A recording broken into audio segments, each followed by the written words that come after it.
Judge Judy immediately notices a major problem with this case. Ms. Thomas is the plaintiff, but she personally did not witness the incident that allegedly damaged her car. She explains that her granddaughter, Lynette, had borrowed the vehicle, and Lynette was with her former boyfriend, Mr. Hunter, when the alleged damage occurred. Judge Judy makes it clear that Ms. Thomas can only testify about what she personally knows. She was not present, she did not see the argument, and she did not actually watch Mr. Hunter damage the car. So the judge asks Lynette to come forward and explain exactly what happened. Lynette takes the stand, and Judge Judy starts with the simplest question: when did she borrow her grandmother's vehicle? Lynette admits she cannot remember the exact date. She believes it happened sometime in August of 2014, probably around the middle of the month. Judge Judy presses her for more details, asking whether it was early, middle, or late August. Lynette settles on the middle of the month. The judge then asks whether it was a weekday or a weekend. Lynette says it was a weekday and eventually identifies Monday as the likely day. Judge Judy is clearly unimpressed by the uncertainty. She points out that this is the plaintiff's lawsuit, yet the person who actually experienced the events cannot provide a precise date. Ms. Thomas was not there,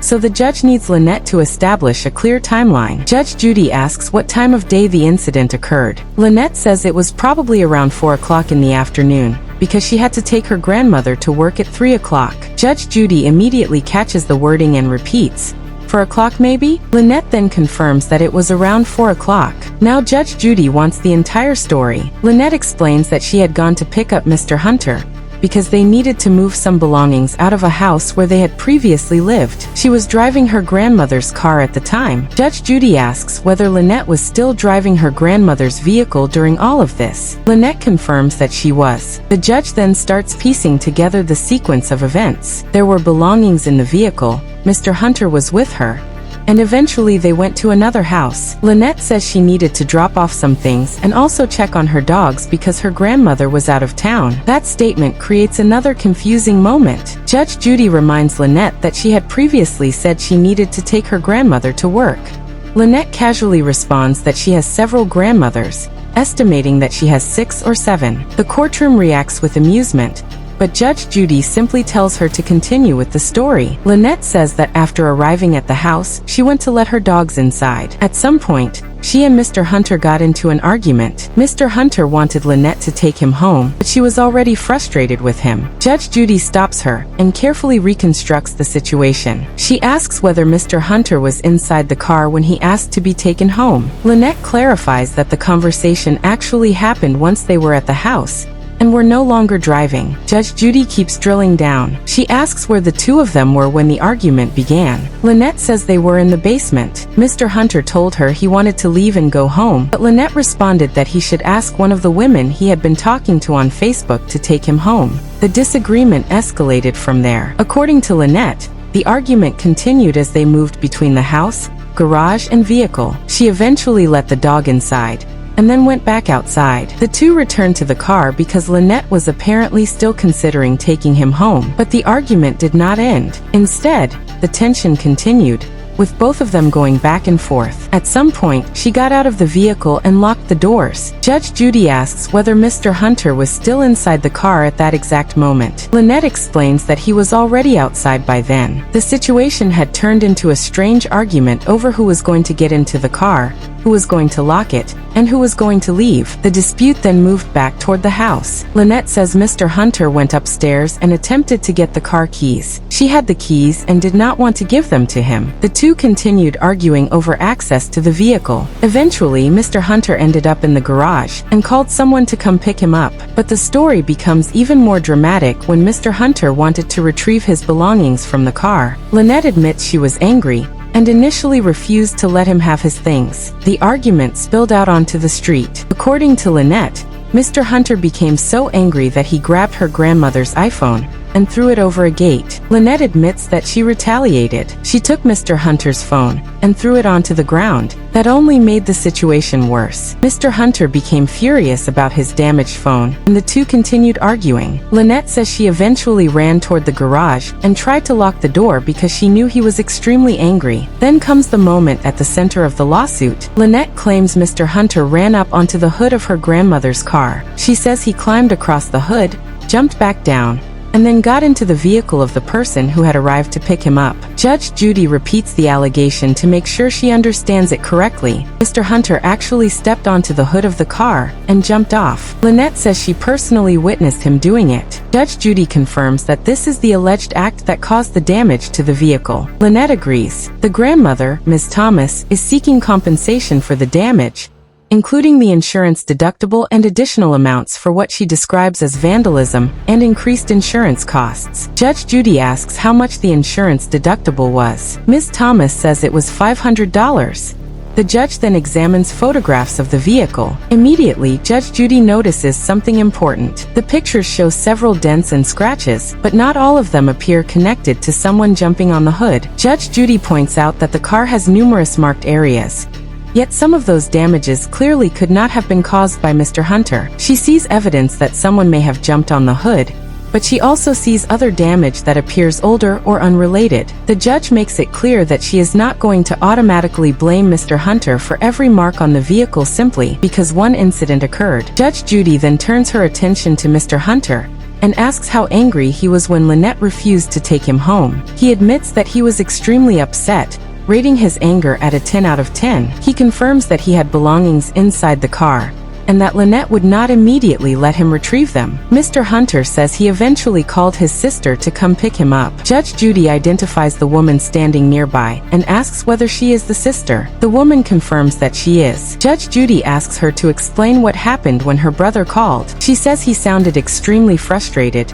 and was breathing heavily, which made it obvious that something serious had happened. She says that when her brother needs help, she normally goes to get him, so she came over. Judge Judy asks whether Mr. Hunter told his sister about the fight while he was on the phone. The sister says he did not give her the full story. He simply told her to come pick him up. Judge Judy then asks the critical question: did she personally see Mr. Hunter climb onto the hood of the car? The sister says no. She was not there when that happened. She arrived afterward and saw Mr. Hunter outside. Judge Judy asks whether she witnessed him stepping on top of the vehicle. Again, the answer is no. The sister insists that she did not see him do it. Judge Judy then explains to Ms. Thomas why this creates a serious problem for her case. The plaintiff wants Mr. Hunter to pay the $500 insurance deductible, but even Lynette cannot establish every detail of the incident with certainty. The photographs also show extensive damage that Mr. Hunter clearly did not cause. Judge Judy starts identifying the different marks in the photographs. She points out several circles and damaged areas that were apparently marked to show existing damage. She tells Ms. Thomas that some of those dents and scratches could not reasonably be attributed to Mr. Hunter. Ms. Thomas tries to explain that those were simply scratches and normal wear and tear,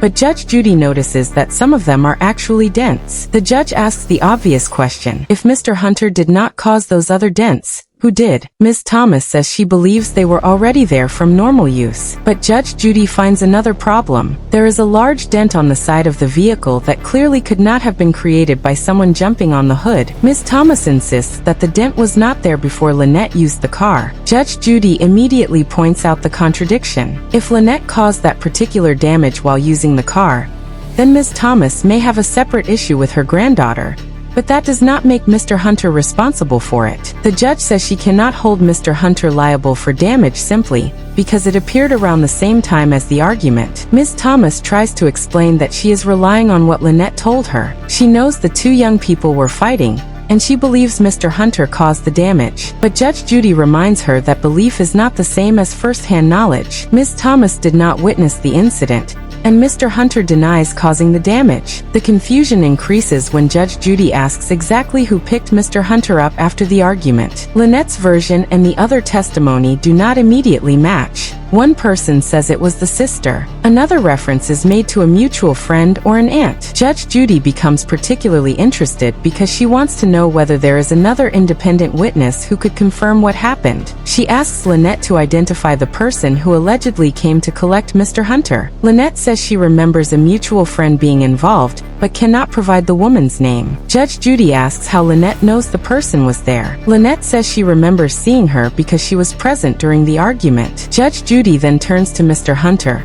and asks him directly who came to pick him up. He maintains that it was his sister. Judge Judy looks toward the sister and confirms that she was the person who came. The sister agrees with him. The conflicting details make Judge Judy even more skeptical of the testimony. She tells the parties that if necessary, she could simply identify the person and call them to verify who actually arrived. She warns everyone not to lie because the truth could be checked with a simple phone call. Judge Judy again asks Mr. Hunter who picked him up. He gives the same answer: his sister. When she asks whether that is correct, the sister confirms it. Lynette, meanwhile, struggles to provide a consistent account of the other person she remembers seeing. At this point, Judge Judy has heard enough. She believes there is insufficient evidence to make Mr. Hunter responsible for the entire repair bill or the full insurance deductible. The photographs clearly contain damage that he did not cause, and the plaintiff herself was not present when the incident occurred. The judge emphasizes that even if Mr. Hunter did jump onto the hood during the argument,